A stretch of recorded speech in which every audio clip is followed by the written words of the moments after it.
மக்கள் நீதி மையத்துடைய தலைவரும் கலைஞானியுமான என்னுடைய அருமை சகோதரர் கமலஹாசன் அவர்கள்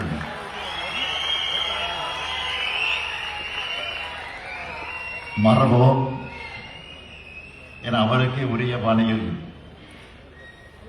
தனித்துவமாக சிறப்பாக நடத்துகிற இந்த நிகழ்ச்சியில பங்கேற்பதில் நான் உள்ளபடியே பெருமைப்படுகிறேன், மகிழ்ச்சி அடைகிறேன். இன்று காலையிலிருந்து 5-6 நிகழ்ச்சிகள், அரசு நிகழ்ச்சிகள், மாலையில் ஒரு மிகப்பெரிய தேர்தல் களத்தில் பணியாற்றக்கூடிய பாகமுகவர்களின் மாநாடு, அதைத் தொடர்ந்து இந்த நிகழ்வு. நம்முடைய சகோதரர் கமலஹாசன் அவருடைய அழைப்பை நான் மறுக்க முடியுமா?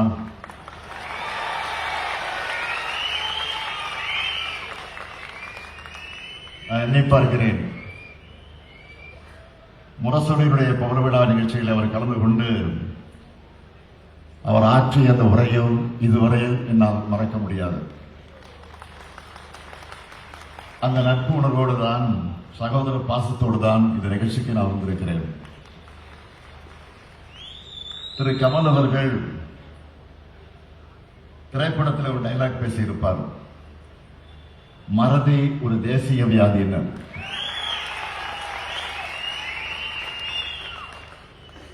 அதுபோல காந்தியடிகளையும் மக்கள் மறந்துவிடக்கூடாதுன்னு தான் காந்தியின் வாழ்க்கையில பெரிய திருப்புமுனை மனமாற்றத்தை ஏற்படுத்தின மதுரை மண்ணில் மரபோம் என்கிற நிகழ்ச்சியை அவர் ஏற்பாடு செய்திருக்கிறார். காந்தி என்றதும் நம் மனசுல என்ன தோணும்? அவர் அரையாடை அணிந்து மேலே ஒரு துண்டோடு இருக்கிற எளிமையான உருவம் தான் எல்லார் மனசிலையும் தோன்றும். அப்படி அவர் அரையாடைக்கு மாறிய மண் தான் இந்த மதுரை மண். அப்படிப்பட்ட மதுரையில, அதுவும் காந்தி அருங்காட்சியகத்தில் இந்த நிகழ்ச்சி நடைபெறுகிறது. ராணி மங்கம்மாள் அவர்களால் கட்டப்பட்ட அரண்மனையில் இந்த அருங்காட்சியகத்தை அமைத்து இந்தியாவுடைய முதல் பிரதமராக இருந்த நேரு அவர்கள் தான் அதை திறந்து வைத்திருக்கிறார். இப்போ நம்முடைய திராவிட மாடல் ஆட்சி அமைஞ்சு இந்த அருங்காட்சியகத்தை புதுப்பிக்கும் பணிகளுக்காக 10 கோடி ரூபாய் செலவில் அந்த பணி நடந்து கொண்டிருப்பதை நீங்கள் பார்த்துக் கொண்டிருக்கிறீர்கள். இந்திய நாட்டில் காந்திக்காக அமைக்கப்பட்ட முதல் அருங்காட்சியகம் இதுதான். அண்ணல் சுடப்பட்ட அணிந்திருந்த ரத்தக்கரை படிந்த வேஷ்டி இங்கேதான் இருக்கு. அவர் பயன்படுத்தின பொருட்கள் எல்லாம் இங்கே இருக்கு. காந்தியடிகளை தமிழர்கள் மறவோம் என்ற அடையாளம் தான் இந்த அருங்காட்சியகம். இந்த நேரத்தை தந்தை பெரியார் அவர்களை நினைச்சு பார்க்கிறேன். அண்ணல் காந்தியினுடைய அடியொற்றி அரசியல் களத்துக்கு வந்தவர் தந்தை பெரியார் அவர்கள். பின்னாளில் காந்தியோட பல விஷயங்கள்ல முரண்படவும் செஞ்சார். ஆனால் அண்ணல் காந்தியடிகள் ஒரு பயங்கரவாதியால அநியாயமாக சுட்டுக் கொல்லப்பட்டப்போ தந்தை பெரியார் தான் இந்திய நாட்டுக்கு காந்தி தேசம்னு பெயர் சூட்டணும்னு உணர்ச்சி பொங்க பேசினார்.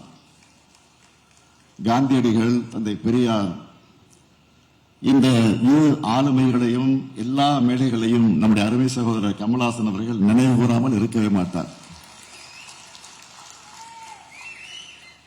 தன்னுடைய தந்தை காந்தியை தொட்டு அவருடைய காலனா நிதி அளிச்சதா பெருமையோடு அவர் சொல்லி இருக்கிறார். நான் இந்த நிகழ்ச்சி எப்படி பார்க்கிறேன் என்று சொன்னால், தன்னோட ஹேராம் படத்திலையும் காந்தியடிகளை கொல்லணும்னு கிளம்புற ஒரு கதாபாத்திரம் இறுதியில திருந்துவதை காட்டியிருப்பார்.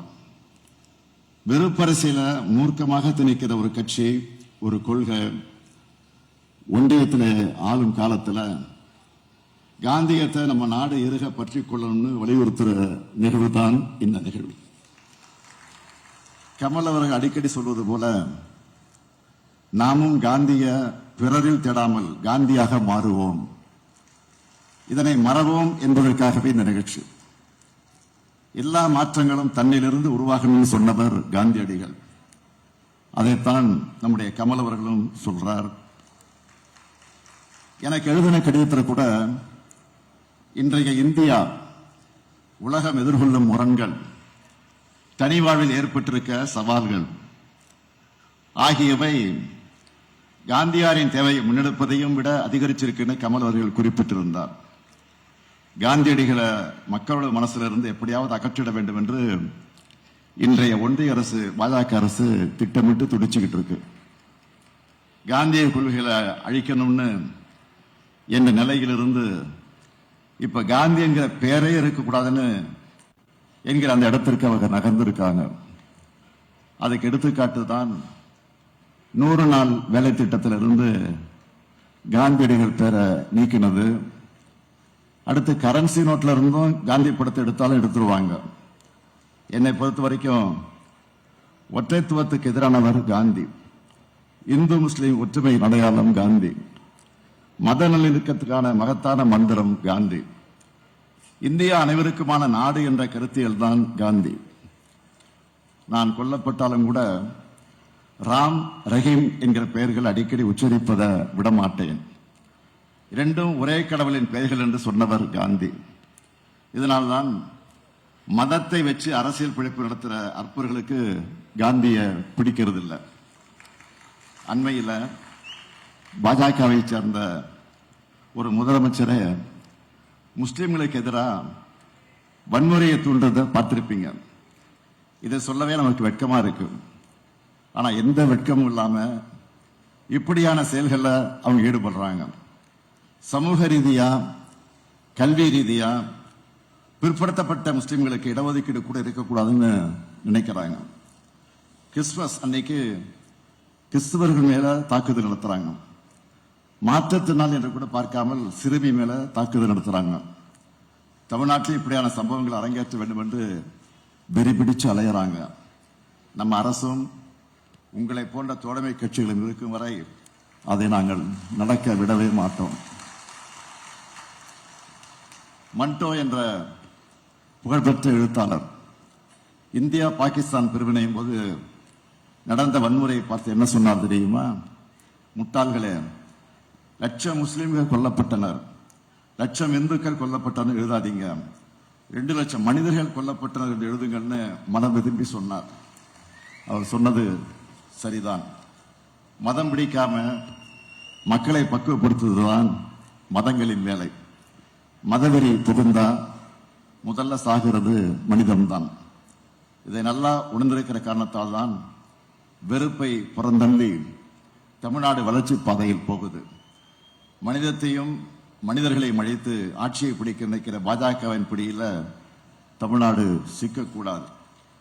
இதுக்காகத்தான் சொல்றேன், இந்த தேர்தல் தமிழ்நாடு வர்சஸ் என்டிஏ, அதில் தமிழ்நாடு வெல்லும்.